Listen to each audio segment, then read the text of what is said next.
Alhamdulillahi Rabbil Alameen. Wassalatu wassalamu ala ashraf al-anbiya'i wal mursaleen.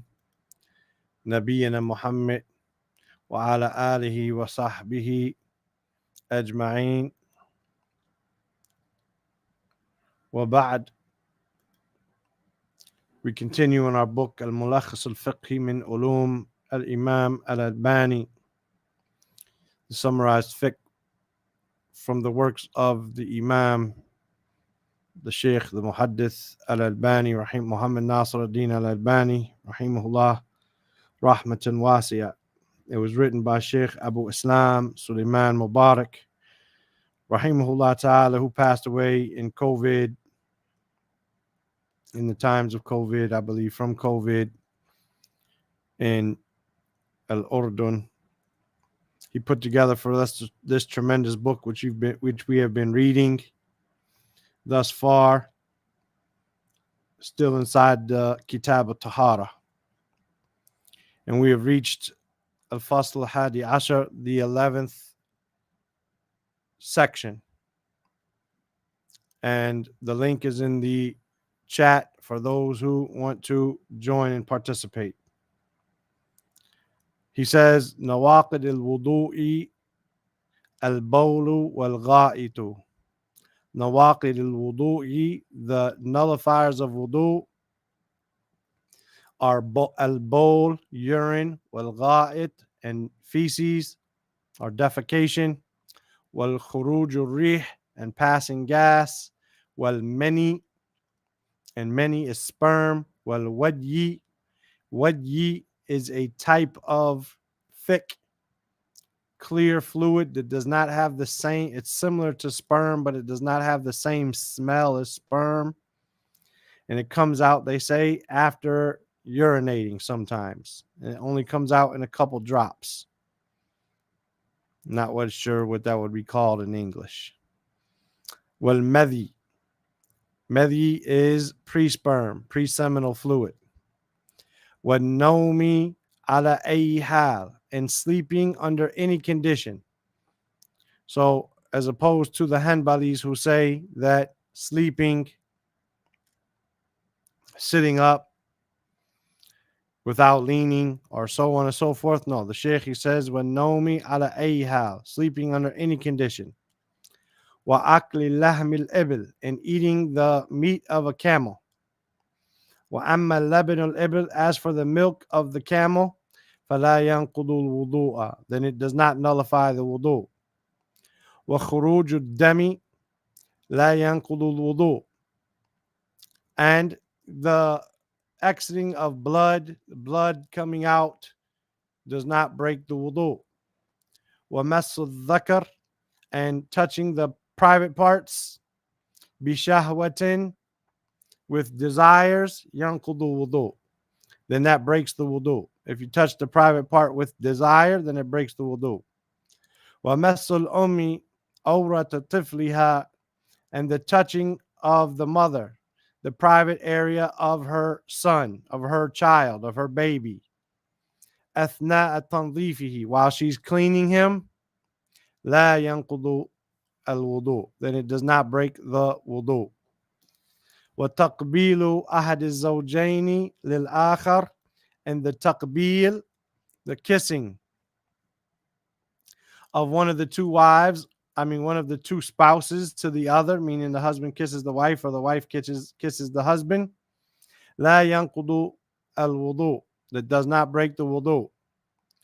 وَرُطُوبَةُ فَرْجِ الْمْرَأَةِ, and the wetness of the private parts of the woman, if she gets wetness in her private parts,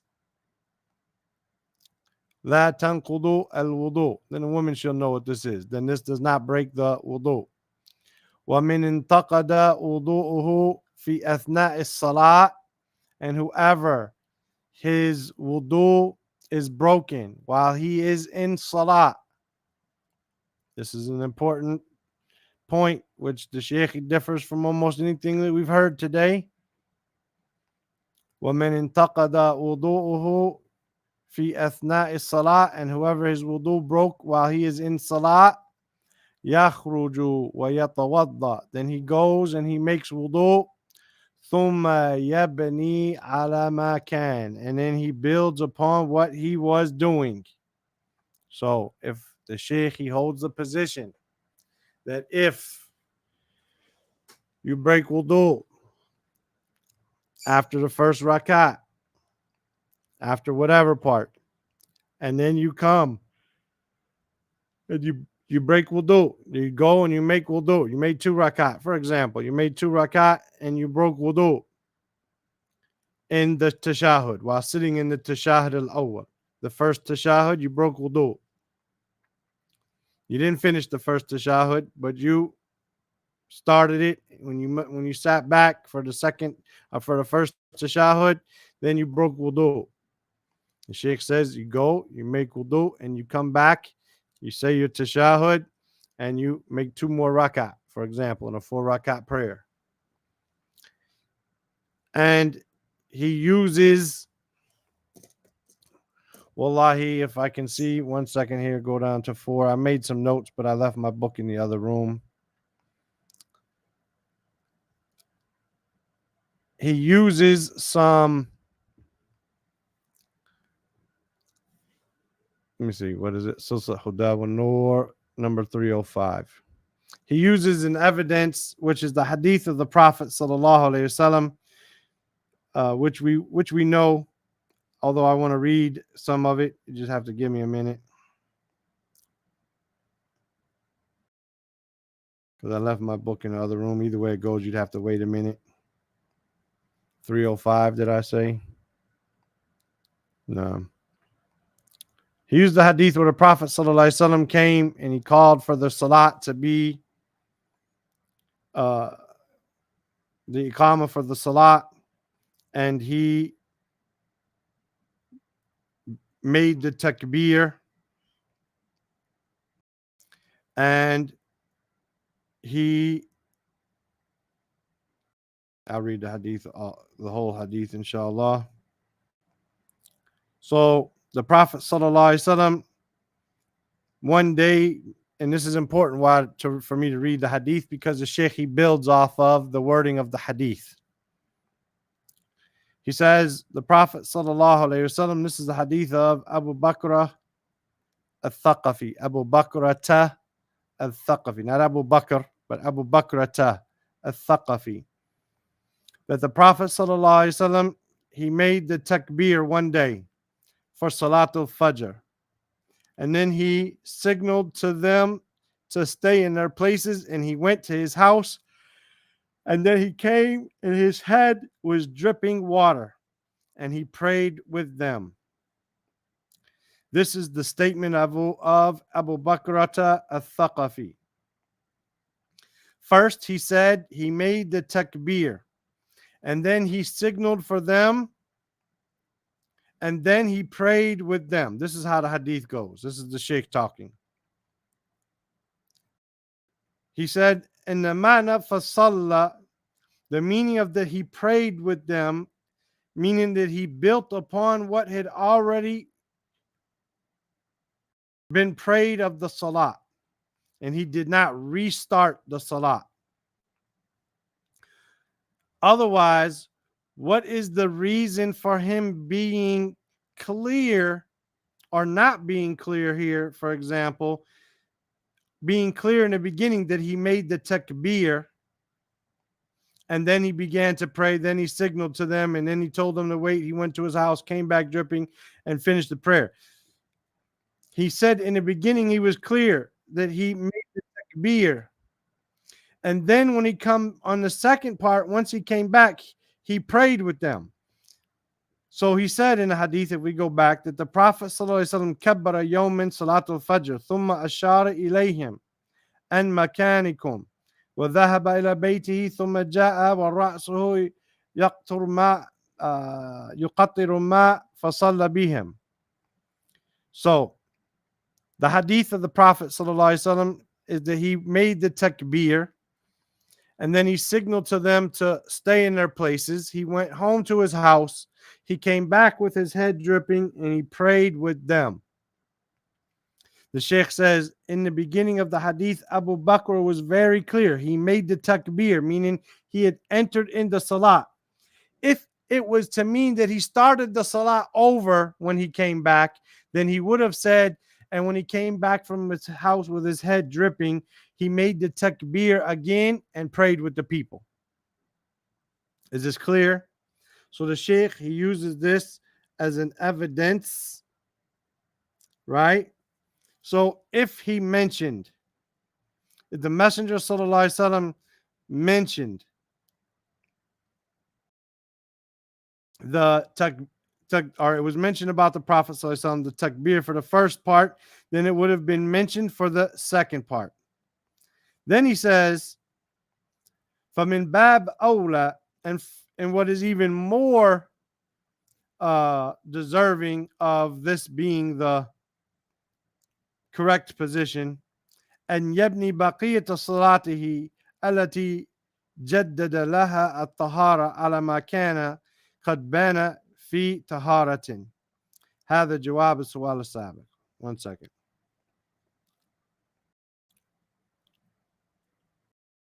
Okay, so he says, I got to go back. I skipped forward too far. He says, so then this فهذا نص عملي. This is a practical text, a text that dealing with what the Prophet ﷺ did in his actions, right? So if the Muslim, if he enters into salat in purity, and then there comes or happens from him something which breaks his purity, then he builds upon that. And then he says, rather, if he entered in salat and he had forgotten that he was on purity, or he forgot to make tahara,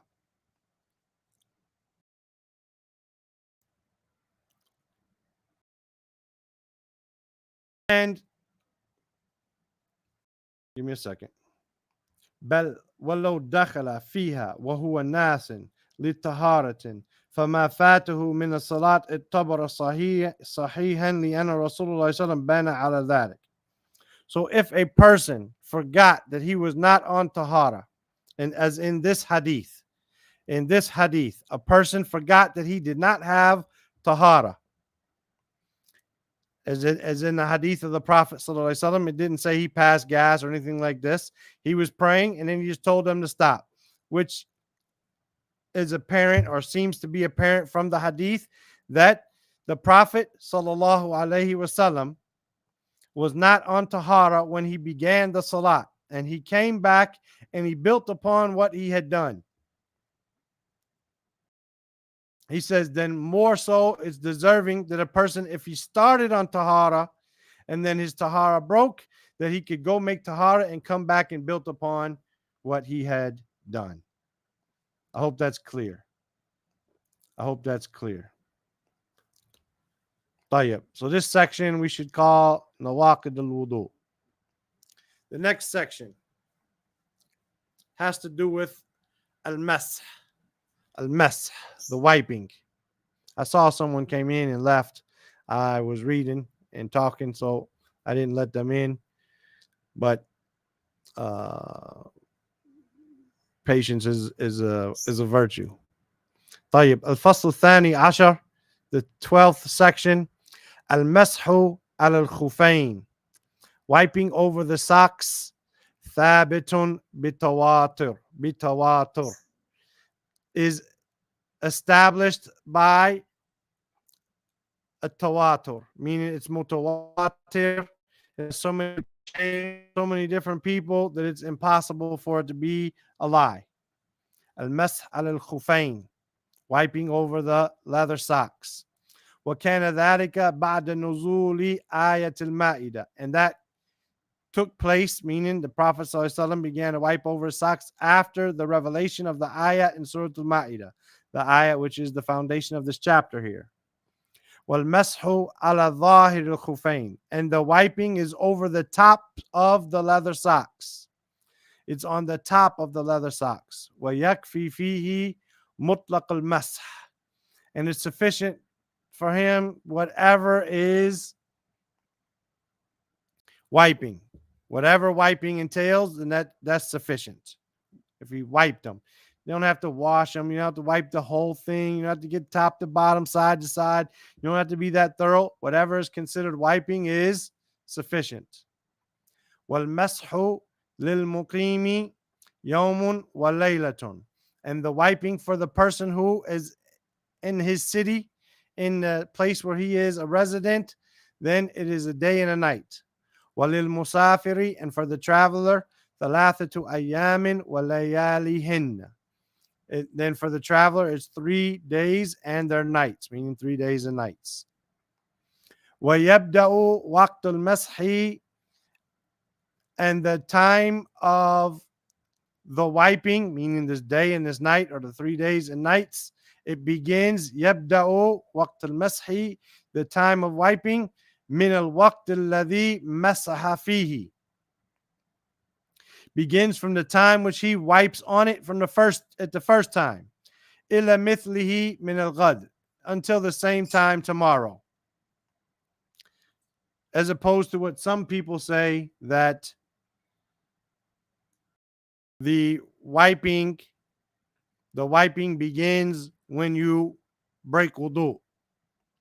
So, as an example here, a person gets up before Fajr, he makes wudu, he puts on his socks, or his leather socks, as we'll see, and then say he prays Fajr, and when he comes home or he makes Salat al-Duha at 6 o'clock in the morning, and then 6:30 he breaks wind, uses the bathroom.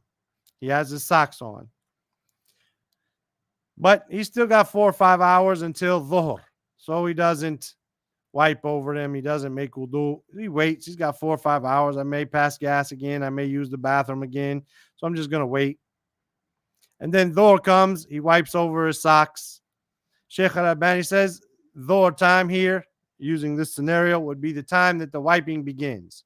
While some people say, even if you don't wipe until Dhuhr, the time begins at the time you broke wind, which say was 6:30, like we said. Right? 6:30.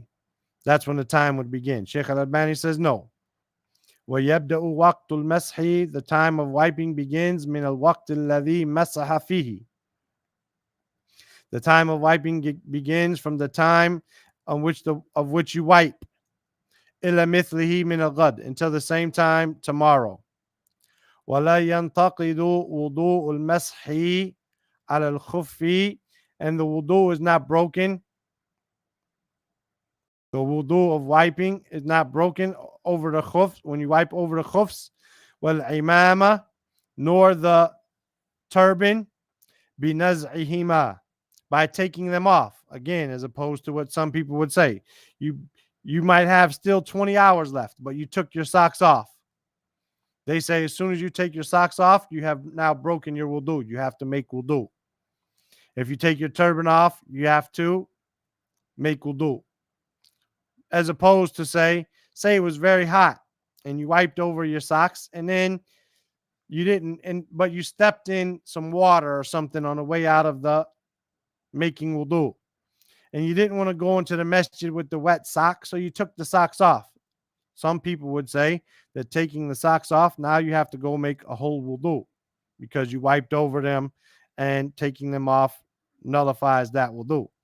Whereas Sheikh here is saying no, taking off the socks or taking off the turban does not break the wudu. وَلَا بِإِنْقِضَاءِ الْمُدَّةِ. Nor does a person lose tahara or lose wudu by the end of the time. So the example that we gave of dhuhr. So he began at dhuhr. He wiped over his socks. He has until dhuhr tomorrow to wipe. So say he comes tomorrow. He wipes ahead of time. to make sure he doesn't fall into some thing. If he had until 11 o'clock for Dhuhr, for example, he wipes him at 10:45 to make sure he's within his day and night. And then he prays Dhuhr. And then he still hasn't passed gas or went to sleep or used the bathroom, and Asr comes. Sheikh Al-Albani says, no problem. He can continue to pray. He still has wudu. Even though the time limit for wiping is gone, you still have wudu. While some people say, no, once the time limit is over, you have to take off the socks and make a wudu. وَلَا يَجِبُ مَسْحُ الْقَدَمَيْنِ إِذَا نَزَعَ الْخُفَيْنِ.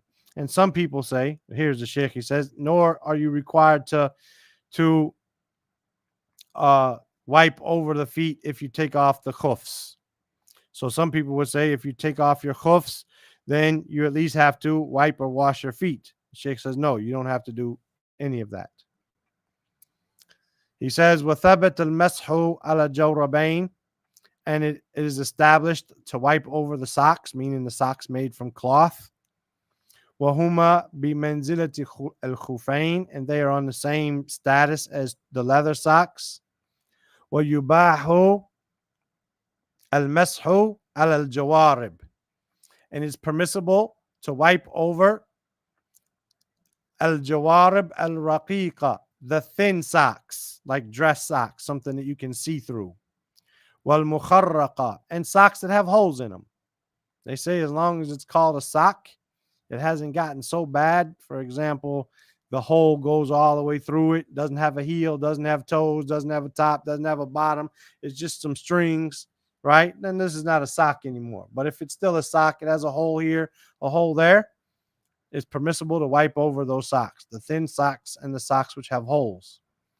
وَلَا يُشْتَرَطُ أَن تَكُونَ ثَقِينَ, and it is not a condition that they be thick. It's not a condition that they be thick. وَيُشْتَرَطُ أَن تُلْبَسَ عَلَى طَهَارَةٍ كَامِلَةٍ, but it is a condition that they be worn on complete purity. What does this mean? A person cannot, for example, make an entire wudu, wash his right foot, put on the right sock, wash his left foot, put on the left sock. He did not wear the right sock while he was in complete tahara. When he put on that right sock, he did not have complete tahara, so he cannot wipe over that right sock. Right? So yustaratu an tulbasa ala taharatin kamilatan. It is a condition that you wear them upon a complete tahara, meaning you make wudu and then you put them on. Wa yusannu al-mashu ala na'lain, and it is the sunnah to wipe over sandals, not just socks. Wa ala al-imamati wal khimar, and upon the turban and the khimar, the scarf for the woman. Wala yushra'u al-mashu, and it is not legislated to wipe ala al-jabira, upon a cast or a bandage. If you have a cast or a bandage on the place where you're supposed to wash, it is not legislated. And this is again in contradiction to, for sure, the Hanbali madhab, and I'm not sure the others. They have a big routine. What do you got to do if it's this, if it's that, if you put it on during wudu, not wudu, and this and that. The Sheikh says there is no legislation to wipe over the bandage, the cast or the bandage. وَيَسْقُطُ الْعُدْوُ ذَاكَ, and that particular body part falls off of the obligation of having to wash it. So you have a cast on your arm up to your elbow. The Hanbali method will say wipe over it. The Sheikh says no, you don't wipe over it. You just drop off that right arm or left arm, whatever it is. It does not have to be washed, and there is no legislation for wiping over it. This 12th section is called Al-Masah. The 13th chapter, Al-Fasl al-Thalith Ashar, Kayfiyatul Ghusli, how to take a bath, the ritual bath. Yabda'u al-junubu, the one who's in sexual defilement, he begins fayagsilu yadayhi, and he washes his two hands. Thumma yufrigu biyaminihi, and then he pours water into his right hand, or from his right hand, ala shimalihi, onto his left hand. Fayaghsilu farjahu. So with his left hand, he washes his private parts. So he washes his right hand, pours it into his left hand, or he uses the water. He pours the water. We're talking about not a shower, right? Not necessarily a shower here. When we're describing this, we're describing how it used to be back in the days, like with a pitcher or a jug or something like this. So he pours with his right hand on his left hand and he washes his private parts. فَيَغْسِلُ فَرْجَهُ ثُمَّ يَتَوَضَّأُ وُضُوءَهُ لِلصَّلَاةِ. And then he makes wudu like the wudu of salah. ثُمَّ يَأْخُذُ الْمَاءَ. And then he takes water. وَيُدْخِلُ أَصَابِعَهُ فِي أُصُولِ الشَّعْرِ. And he enters his fingers to the roots of his hair. حتى إذا رأى أنه قد استبرأ.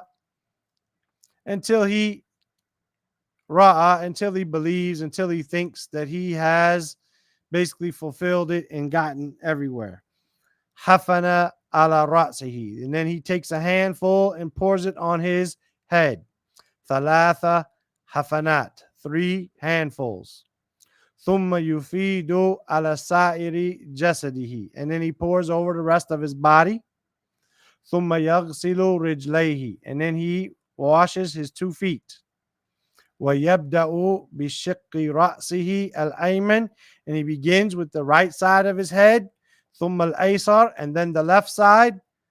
وَلَا وُضُوءَ بَعْدَ الْغُسْلِ. And there is no wudu after the shower. وَيُسَنُّ تَأْخِيرُ غَسْلِ الرِّجْلَيْنِ. And it is the sunnah to delay washing the 2 feet fil ghusli, when taking a bath. فَيَتَنَحَّى. So then he steps to the side. ثُمَّ يَغْسِلُ قَدَمَيْهِ. And then he washes his 2 feet. What is the purpose of this? The purpose of this is so that we're talking about how it used to be done. They didn't have ceramic floors and tile and epoxy tubs and stuff like this. They had dirt and sand. And so if you're standing in there and you're pouring water, you're bound to have your water there. Plus, they didn't have drains where the water would go down and slope into a drain and so on. And so the stuff that they would be washing off of their body would be sitting on the ground where they're standing. So you step to the side in a clean place and wash your feet. Right? This could still be the case in your shower. The water doesn't drain as good. It still backs up. There's still some filth there. It hasn't been washed all the way down. So when you get out of the shower, wash your feet. He continues about al-ghusl wa yajibu al-istitaru in al-ightisal. And it's obligatory to conceal oneself when taking this bath. وَالتَّسْمِيَةُ فِي الْغُسْلِ وَاجِبَةٌ. And mentioning the name of Allah, saying Bismillah, is obligatory, wajiba, when taking a ritual bath. وَالْغُسْلُ يَنُوبُ مَكَانَ الْوُضُوء. And ghusl takes the place of wudu. وَلَا يَجِبُ الْمَضْمَضَةُ وَالْإِسْتِنْشَاقُ فِي الْغُسْلِ. And it is not obligatory to do the madmada, to take the water into the mouth and swish it around. وَالْإِسْتِنْشَاقُ. And to inhale the water into the nose. This is not obligatory when taking a bath. Doesn't mean it's not sunnah, it just means it's not obligatory. وَيُسَنُّ الْإِغْتِسَالُ بِالصَّعِ. And it is the sunnah to take a ritual bath with a sa'. A sa' is 4 of these. This is a mud. When you put your 2 hands together like this and take the water, this is a mud. Arbatu amdad yusawi sa'an. 4 or tusawi sa'an. 4 handfuls, like I just showed you, is a sa'. This is the sunnah when taking a bath, and not to go overboard with water. وَلَا يُجْمَعُ فِي غُسْلٍ وَاحِدٍ. And you do not join in one ghusl أكثر من نية, more than one intention. So if a person wakes up in sexual defilement and it is Jummah, he wants to take a bath so he can pray, so he needs to, because of his sexual impurity, he needs to take a ghusl. Then at the same time, he wants to go to Jummah. So he must make another ghusl. According to what the Sheikh, he says here, وَلَا يُجْمَعُ فِي غُسْلٍ وَاحِدٍ أَكْثَرَ مِنْ نِيَّةٍ. And this is a hadith or an athar from the Sahaba that quote this. Do not gather in one ghusl more than one intention. Intention for janaba, al-ghusl min al-janaba, and an intention for al-jumu'ah. 1 second here. Who is this? Assalamu alaikum wa rahmatullah.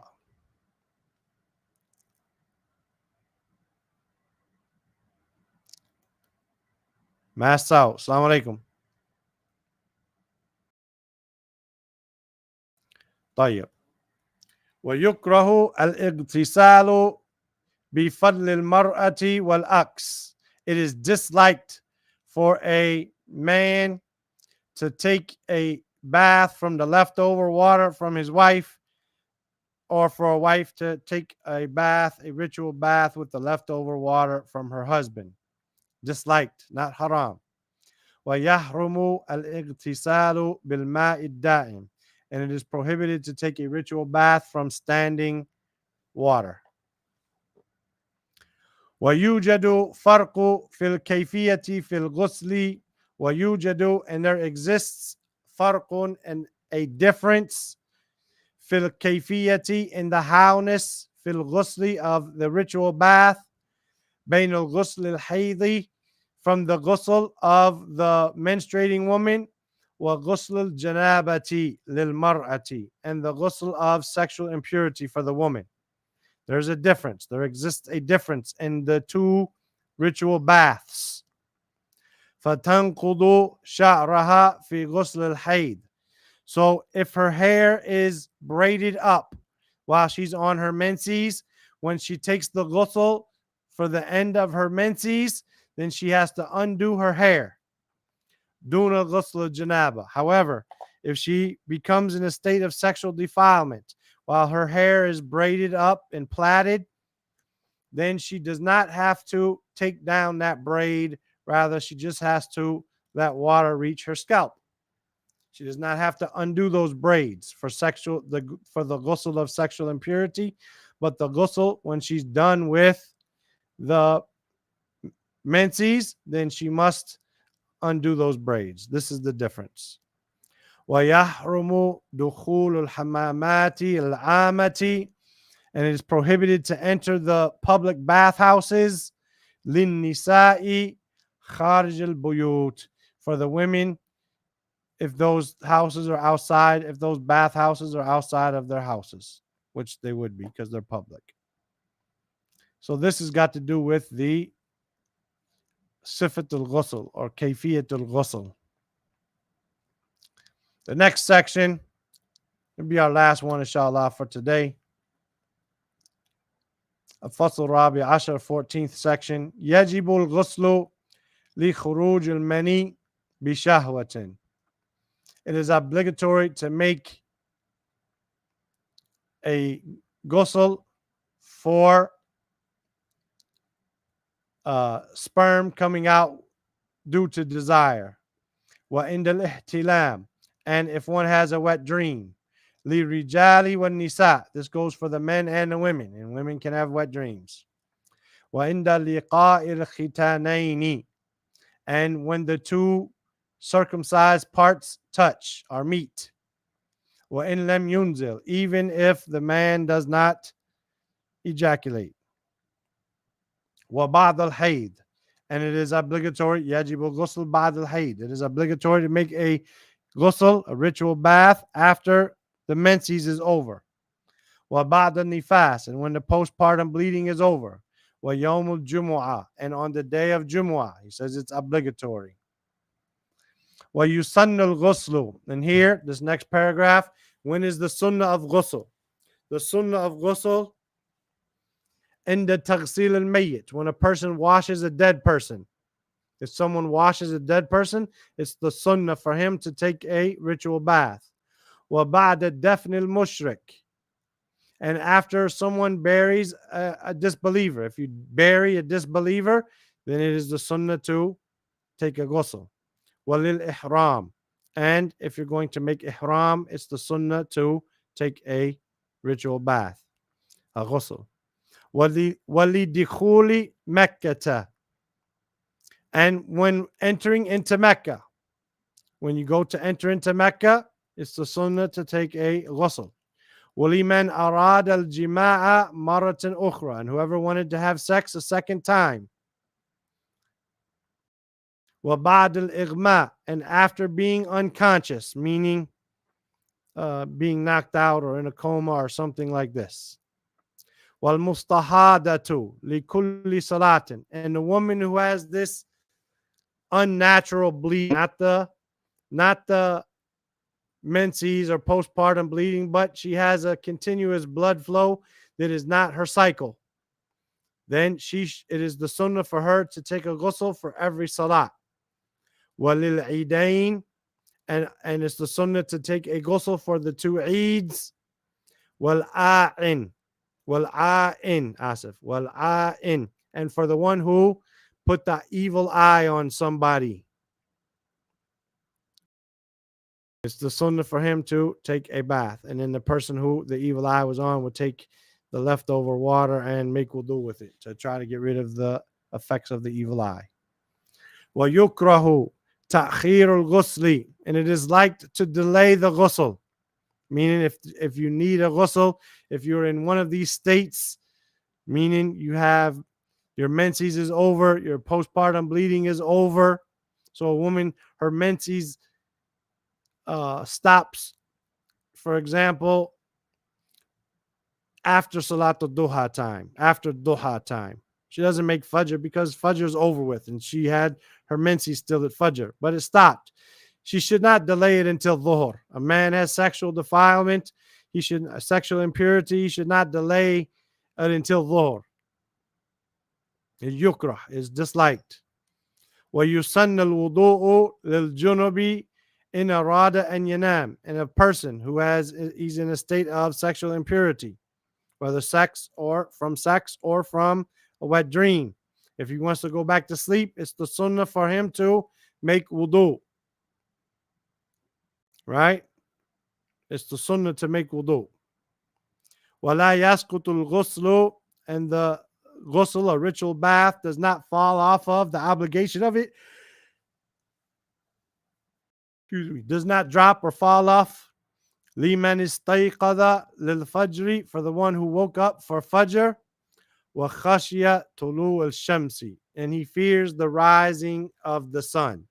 So a person woke up late. He didn't wake up at the adhan. He woke up just 5 or 10 minutes left for Fajr, and he finds out or remembers that he is in a state of sexual impurity, either from sex the night before with his wife or her with her husband, or he had a wet dream and he realizes it and he says, if I take a bath, I'm going to miss Fajr.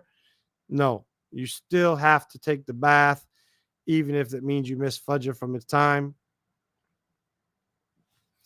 And Allah knows best. This is what the Shaykh is saying.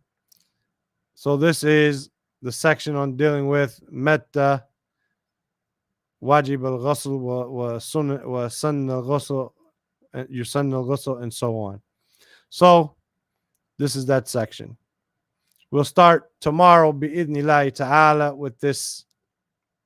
Or we can do it now too. How long is it? Let's do 15. Al-Fasl al-Khamis Ashar, the 15th section. Al-Haydu, the menstrual blood. Huwa damul aswad al-khathir. It is the black, thick blood. Karihul ra'iha. It has a bad smell. وتطهر عند ظهور القصة البيضاء, and it's over basically, and a woman becomes pure when the قصة البيضاء appears. Dhuhur, that's appears. Qassatul Bayda, al Qassatul Bayda. I tried to look this up. I don't know what it is. They say it's a clear white, and not they say not all women get it. It's like a clear white, thinner fluid that comes after the blood, which lets you know that the period ends. Al Qassatul Bayda. والقدرة والصفرة في زمن الحيض, and the qudra, this darker blood, was sufratu, and the lighter reddish blood at the time, fi zaman al haid, at the time of menstrual. This is her normal cycle time, min al haid. Then this dark blood or this reddish yellowish blood is from the menstrual blood, even if it's not the dark, thick blood that has the bad smell. If it comes at the time of your cycle and you have a normal cycle, then this is considered part of your cycle. وَبَعْدَ الطُّهْرِ لَا يُعَدُّ شَيْئًا. But this other blood, this darker, muddyish looking blood, or the yellowish, reddish blood, after a woman has become pure, لَا يُعَدُّ شَيْئًا. It's not considered anything. فَتَبْقَى عَلَى طُهْرِهَا. So then she remains upon her purity. This is not considered to be anything, right? وَمُدَّةُ الْحَيْض لَيْسَ لَهَا وَقْتٍ. In the time period of the menstrual cycle, there is no time period for it. There وَتَرْجِعُ الْمَرْأَةُ فِي ذَلِكَ. And a woman, give me a few minutes. Let me finish this paragraph and then I'll bring you in case your mic is working. He says, وَتَرْجِعُ الْمَرْأَةُ فِي ذَلِكَ. And a woman returns in that لِعَادَةِ أَيَّامِ حَيْدَتِهَا.